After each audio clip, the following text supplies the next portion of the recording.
Assalamualaikum warahmatullahi wabarakatuh. Perkenalkan, saya Anggraini Syafitri, NIM 1904030323. Di sini saya akan menjelaskan mengenai penggerakan atau pelaksanaan. Pada materi penggerakan atau pelaksanaan, di sini saya akan membahas mengenai 1. Pengertian dari pelaksanaan, 2. Fungsi dan tujuan pelaksanaan, 3.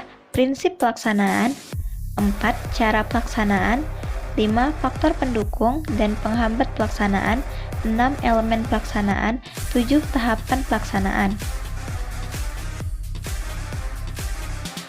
Pertama, saya akan membahas mengenai pengertian dari pelaksanaan atau actuating. Actuating adalah suatu tindakan untuk mengusahakan agar semua anggota kelompok berusaha untuk mencapai sasaran yang sesuai dengan perencanaan manajerial dan usaha-usaha organisasi. Actuating adalah pelaksanaan untuk bekerja. Untuk melaksanakan secara fisik kegiatan dari aktivitas tersebut, maka pimpinan mengambil tindakan-tindakannya ke arah itu, seperti leadership atau pimpinan, perintah, komunikasi, dan konseling atau nasihat. Actuating disebut juga gerakan aksi mencakup kegiatan yang dilakukan seorang pimpinan untuk mengawali dan melanjutkan kegiatannya yang ditetapkan oleh unsur-unsur perencanaan dan pengorganisasian agar tujuan-tujuan dapat tercapai. Dari seluruh rangkaian proses manajemen, pelaksanaan atau actuating merupakan fungsi manajemen yang paling utama. Menurut George R. Terry tahun 1986 mengemukakan bahwa actuating merupakan usaha menggerakkan anggota-anggota kelompok sedemikian rupa hingga mereka berkeinginan dan berusaha untuk mencapai sasaran perusahaan dan sasaran anggota-anggota perusahaan tersebut, oleh karena para anggota itu juga ingin mencapai sasaran-sasaran tersebut. Pandangan lain tentang pelaksanaan atau actuating adalah fungsi yang teramat penting dalam manajemen. Seringkali diketahui perencanaan dan pengorganisasiannya bagus, namun dikarenakan kurangnya kemampuan pelaksanaan, hasil kegiatan suatu pekerjaan belum seperti yang diharapkan. Actuating mencakup penetapan dan pemuasan kebutuhan manusiawi dari pegawai-pegawainya, memberi penghargaan, memimpin, mengembangkan, dan memberi kompensasi kepada mereka. Jadi, dapat disimpulkan bahwa actuating atau pelaksanaan artinya menggerakkan orang-orang agar mau bekerja dengan sendirinya atau dengan kesadaran secara bersama-sama untuk mencapai tujuan yang dikehendaki secara efektif sesuai dengan perencanaan yang ada. 2. Fungsi dan tujuan pelaksanaan. Fungsi actuating lebih menekankan pada kegiatan yang berhubungan langsung dengan orang-orang dalam organisasi. Perencanaan dan pengorganisasian yang baik kurang berarti bila tidak diikuti dengan penggerakan seluruh potensi sumber daya manusia dan non-manusia pada pelaksanaan tugas. Semua sumber daya manusia yang ada harus dioptimalkan untuk mencapai visi, misi, dan program kerja organisasi. Fungsi dari pelaksanaan atau actuating adalah sebagai berikut. 1. Mengimplementasikan proses kepemimpinan, pembimbingan, dan pemberian motivasi kepada tenaga kerja agar dapat bekerja secara efektif dan efisien dalam pencapaian tujuan. 2. Memberikan tugas dan penjelasan rutin mengenai pekerjaan. 3. Menjelaskan kebijakan yang ditetapkan. 4. Proses implementasi program agar dapat dijalankan oleh seluruh pihak dalam organisasi, serta proses memotivasi agar semua pihak tersebut dapat menjalankan tanggung jawabnya dengan penuh kesadaran dan produktivitas yang tinggi.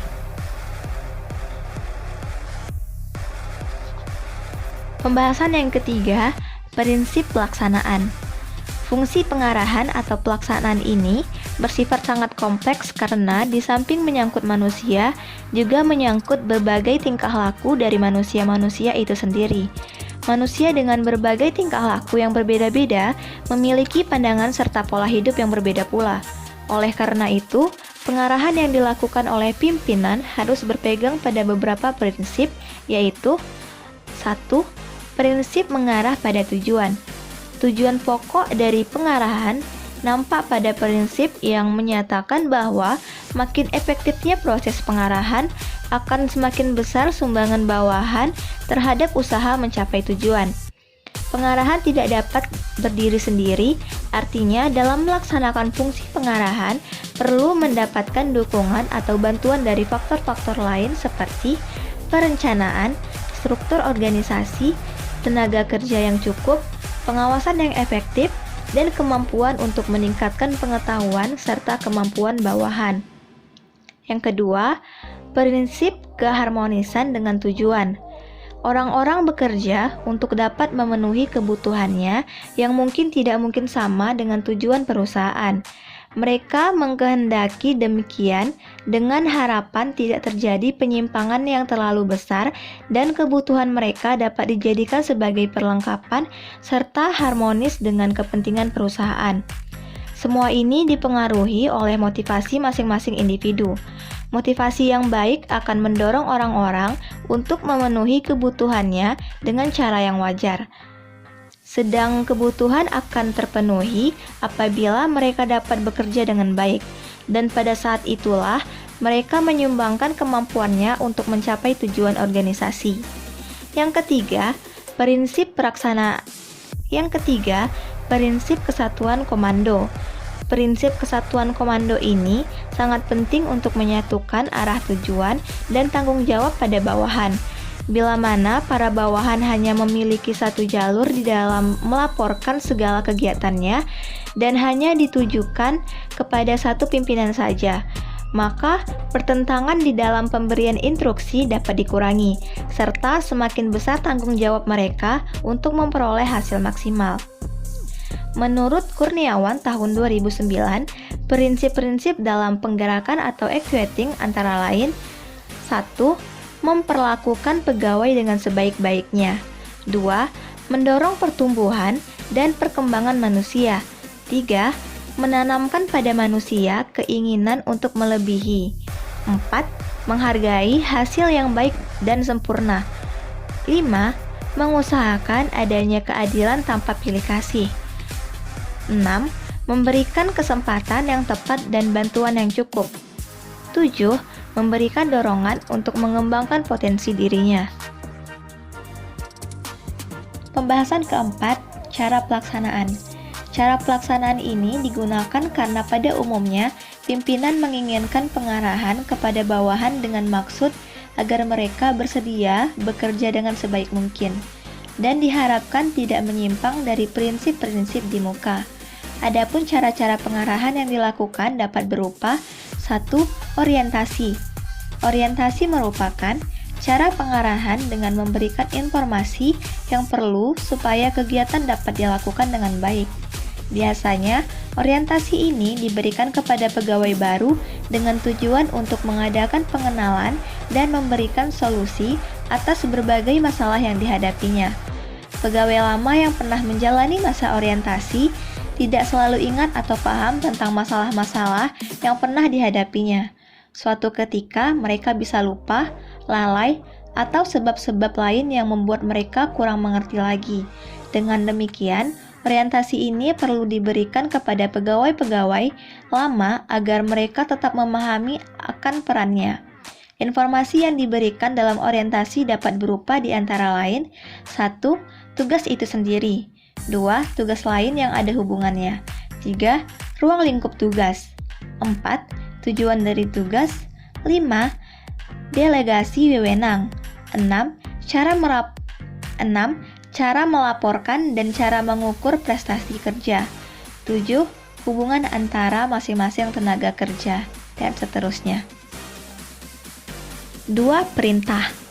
Perintah merupakan permintaan dari pimpinan kepada orang-orang yang berada di bawahnya untuk melakukan atau mengulang suatu kegiatan tertentu pada keadaan tertentu. Jadi, perintah itu berasal dari atasan dan ditujukan kepada para bawahan, atau dapat dikatakan bahwa arus perintah ini mengalir dari atas ke bawah. Perintah tidak dapat diberikan kepada orang lain yang memiliki kedudukan sejajar atau orang lain yang berada di bagian. Adapun perintah yang dapat berupa: 1. 1. Perintah umum dan khusus. Penggunaan perintah ini sangat bergantung pada preferensi manajer, kemampuan untuk meramalkan keadaan serta tanggapan yang diberikan oleh bawahan.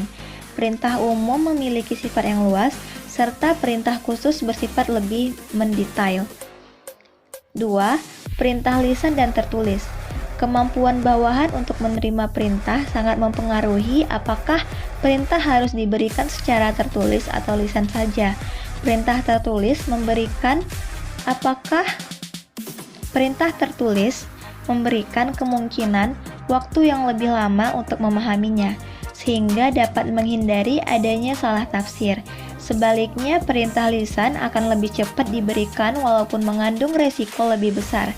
Biasanya, perintah lisan ini hanya diberikan untuk tugas-tugas yang relatif mudah. 3. Perintah formal dan informal. Perintah formal merupakan perintah yang diberikan kepada bawahan sesuai dengan tugas atau aktivitas yang telah ditetapkan dalam organisasi. Sedangkan perintah informal lebih banyak mengandung saran atau dapat pula berupa bujukan dan ajakan. 3. Delegasi wewenang. Pendelegasian wewenang bersifat lebih umum jika dibandingkan dengan pemberian perintah.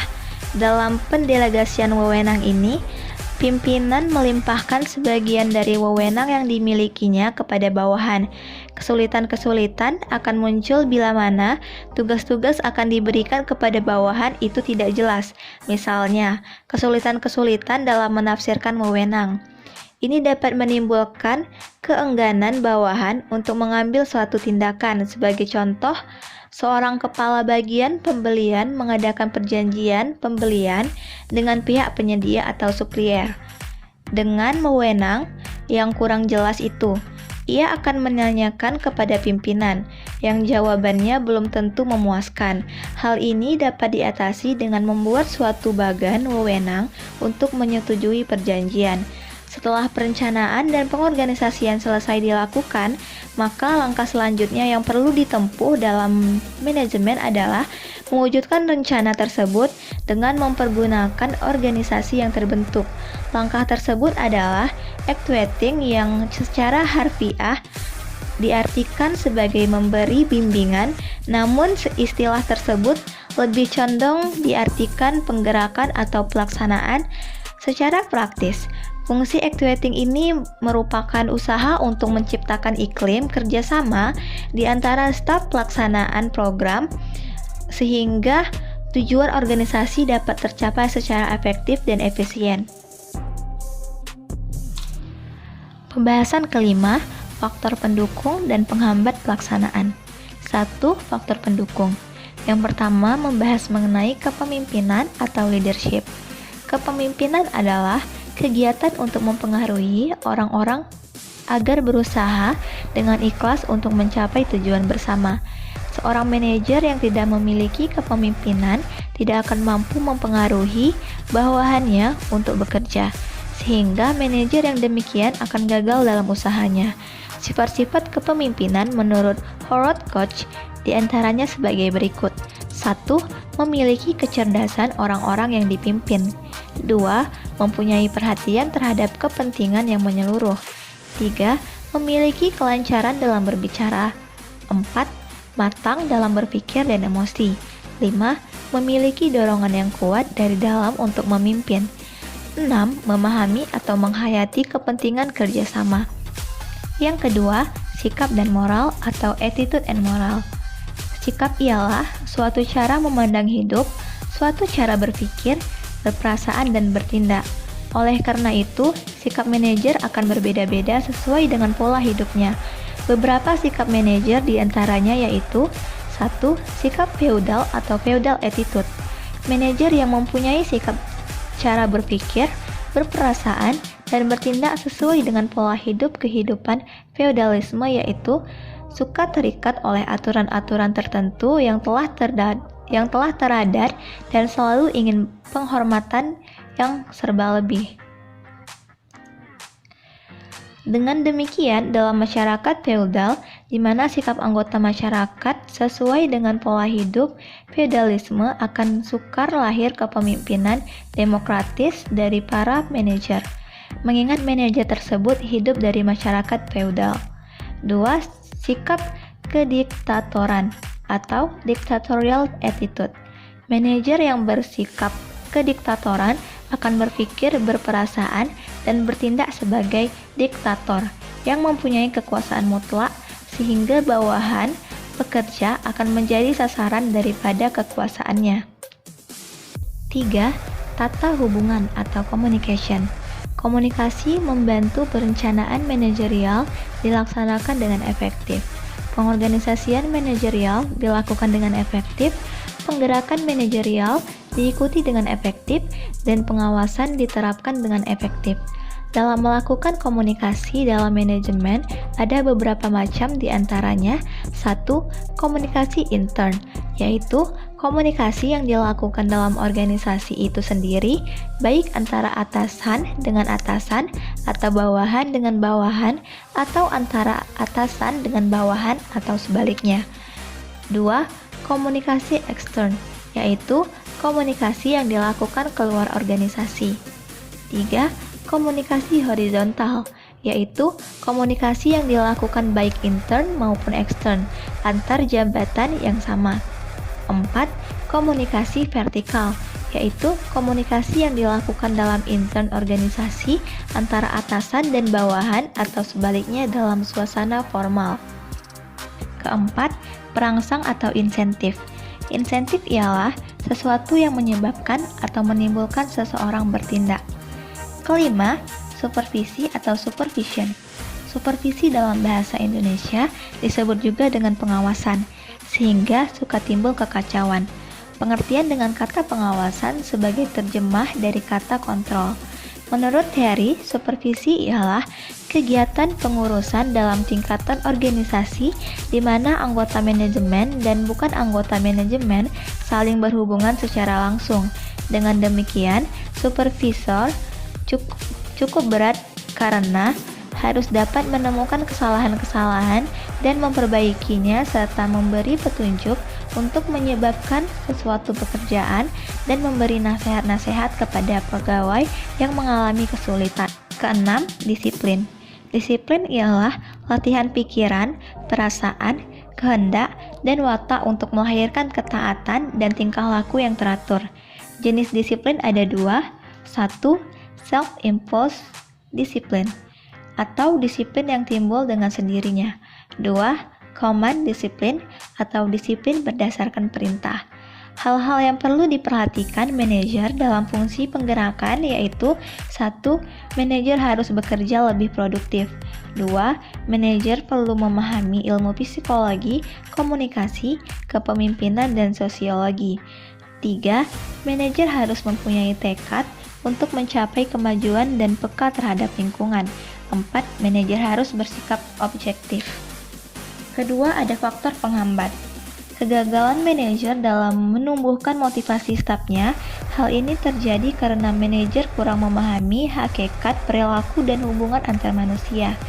Seperti konsep perilaku manusia yang dikemukakan oleh Maslow, di negara berkembang yang memiliki prioritas adalah kebutuhan fisik, rasa aman, dan diterima oleh lingkungan, sedangkan di negara maju, kebutuhan yang menonjol adalah aktualisasi diri dan self-esteem.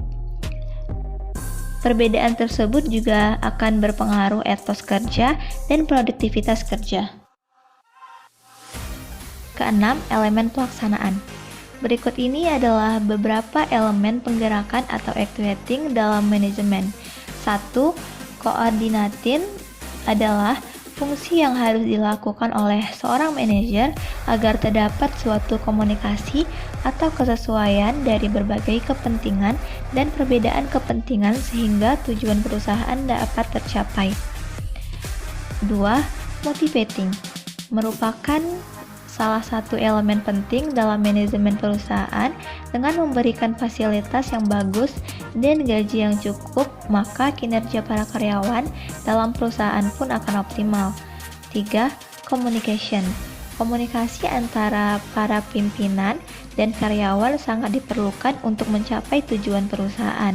Dengan menjalin komunikasi yang baik, maka akan menimbulkan suasana kerja yang kondusif di perusahaan dan akan menumbuhkan teamwork atau kerjasama yang baik dalam berbagai kegiatan perusahaan. Keempat, commanding. Dalam memberi perintah pun, seorang atasan tidak bisa seenaknya, tetapi harus memperhitungkan langkah-langkah dan risiko dari setiap langkah yang para atasan itu ambil, karena setiap keputusan dan langkah akan memberi pengaruh bagi perusahaan.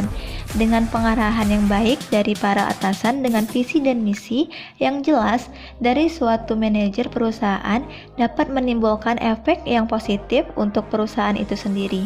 Antara lain teamwork yang baik dan dapat memunculkan decision maker yang bagus. Karena decision maker dan teamwork dalam suatu perusahaan adalah kunci kesuksesan suatu perusahaan untuk mencapai goal atau tujuan perusahaan seefektif dan seefisien mungkin. Bila mana diambil secara singkat dan ringkas, maka fungsi actuating dapat tercakup dalam 5 subfungsi manajemen, yakni communication, leading, directing, motivating, dan facilitating. Ketujuh, tahapan pelaksanaan. Tindakan actuating dibagi dalam 3 tahap, yaitu 1. Memberikan semangat, motivasi, inspirasi, atau dorongan sehingga timbul kesadaran dan kemauan para petugas untuk bekerja dengan penuh semangat sesuai dengan harapan untuk mencapai tujuan yang telah ditetapkan sebelumnya. Tindakan ini juga disebut motivating. Motivasi merupakan proses dengan apa seseorang manajer merangsang bawahan untuk bekerja dalam rangka upaya mencapai sasaran organisatoris sebagai alat untuk memuaskan keinginan pribadi mereka sendiri. Contohnya adalah menaikkan sistem upah untuk memotivasi para karyawan. Makin besar hasil yang dikerjakan karyawan tersebut, makin besar upah yang didapat. 2. Memberikan kesempatan pengembangan diri melalui pemberian pendidikan dan pelatihan. Tindakan ini juga disebut coding yang meliputi beberapa tindakan seperti pengambilan keputusan, mengadakan komunikasi antara pimpinan dan staf, memilih orang-orang yang menjadi anggota kelompok, dan memperbaiki sikap, pengetahuan maupun keterampilan staf. 3. Pengarahan atau directing atau commanding yang dilakukan dengan memberikan petunjuk-petunjuk yang benar, jelas, dan tegas. Segala saran-saran atau instruksi kepada staf dalam pelaksanaan tugas harus diberikan dengan jelas agar terlaksana dengan baik, terarah kepada tujuan yang telah ditetapkan. Berikut merupakan penjelasan dari saya. Assalamualaikum warahmatullahi wabarakatuh.